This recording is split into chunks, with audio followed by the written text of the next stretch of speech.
Hello and welcome back to Rehearse Coaching, the place where you can find information about your personal development and also your corporate training. Recently, somebody asked me, how can I help them remember what they have to say during their presentation? So what I've decided to do is come up with a list of 8 easy ways for you to remember what to say during your presentation.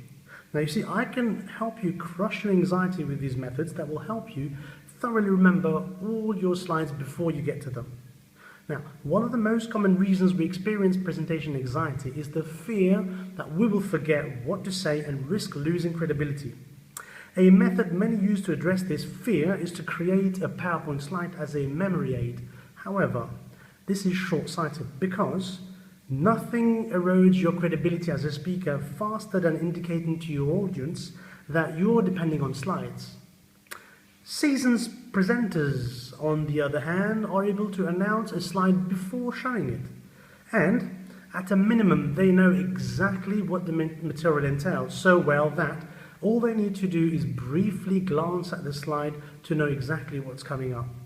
You can achieve this by doing simple memory boosting practices to remember your presentation material and, in turn, reduce your anxiety. So, here you are. 8 tips to help you remember what to say when you're presenting. Research into brain science has proved that there are a number of connections between the way we remember an event and the space in which it occurs. The brain system that is important for memory is also important for space. In another word, we remember things on the basis of spatial location or spatial scaffold, if you prefer it. This is an ancient memory technique commonly referred to as the palace method or the mind palace. To learn how to use this method, send me a message and I'll give you more information about it. Mind maps are diagrams to allow you to lay out all your presentation material in a visual shape rather than in a list form or bullet points. This can be a very powerful memory aid as the visual shape or image is imprinted in your brain and makes it a lot easier to recall all the information that you need rather than having a linear list of items. Especially if you're a visual learner, try practicing your presentation from a mind map rather than traditional notes and see what happens next. If you like the video so far, why not give it a like and share it with your friends and family? Memory experts tell us that it takes an uninterrupted 8 seconds for a piece of information to be processed through the hippocampus into the memory, and this is how information is encoded into our brain. Examine how you go about preparing for a presentation. Are you concentrating fully on the task of transferring the information from your notes into your memory, or are you in the habit of interrupting yourself by checking emails or reacting to each social network notification that comes up on your phone, or simply by answering your phone?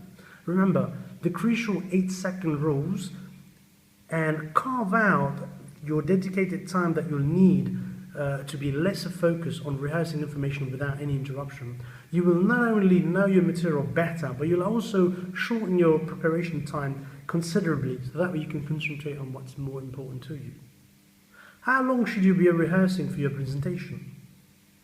Well, memory experts recommend the 20-20-20 rule, which prescribes going over the details of a presentation for 20 minutes, then repeating the same material again twice.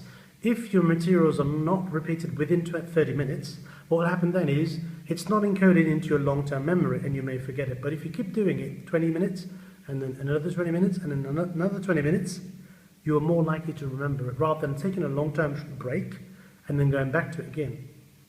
Researchers found that memory improved by more than 10% for words spoken out loud rather than you're remembering it in silence.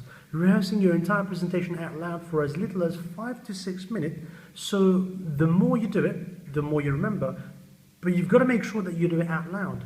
Now, when you do this, watch your confidence in your material grow as you not only boost your memory for the material, but you also end up turning the presentation from a mere material of facts or to something that you're truly internalized. What will happen then is it changes the presentation from a melodramatic or very mediocre activity to a message that you can deliver from inside of you to out, which will be professional.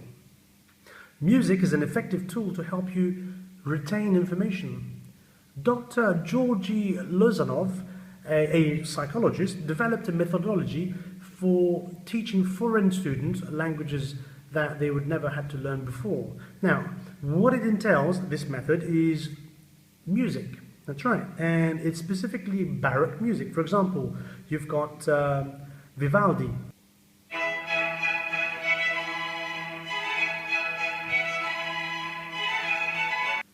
You have Bach.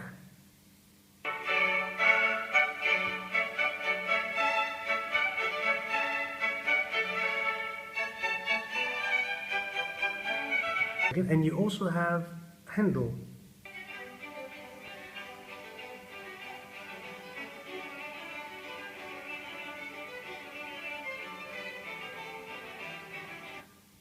There are a lot more. Now, the good thing about these is they're about 60 beats per minute. This type of music activates the left and the right brain that simultaneously actions for both the hemisphere to maximize the retention of information. So students not only learned in a fraction of the normal time, but they had to learn it so well that an average of 92% of the retention was being used. The same applies to retaining your presentation material. Consider listening to music while rehearsing your presentation to help you absorb and retain large amounts of information. So in another word, music becomes an anchor for you to remember your presentation. A simple yet surprisingly not widely used enough feature in PowerPoint is the record narration function. This allows you to record yourself delivering your presentation and then playing it back. Hearing yourself narrating your presentation from slide to slide will boost your ability to remember your material as you are using a visual and auditory memory aid. If you are unfamiliar with this feature, I would suggest that you get in touch with Venilo's Computer Training Center, and they will put you on the right track to learning all the skills you need to have your presentation on PowerPoint. I'll put a link below in the message box for you to get this service so that we can contact them. And finally, number 8, rehearse before bedtime. That's right. Neuroscientists uncovered a link between sleep, learning, and memory. The findings show that sleeping enhances the condition of recently acquired information in our memory system. Now, everything that goes into our memory system is therefore rehearsed in our mind. It's retained. So what it means is if you rehearse your presentation just before bedtime, you're more likely to remember the material before that you've had in your mind more easily in the morning. Try doing this next time you've got a presentation to do or anything that requires you to memorize something, presentation, interview, or whatever else. I hope that this 8 easy way to remember what to say during a presentation is of help to you. If it is, please give it a big thumbs up and share it with your friends and family. If you know anybody else who's learning to be a public speaker or a master of ceremony, or anybody who's just want to improve their public speaking skills, please show them the video, share it with them, they may learn something. And if you've got any questions, as usual, please don't hesitate to contact me. I'll be more than happy to help you. Thank you very much. Have a good day. Bye-bye now.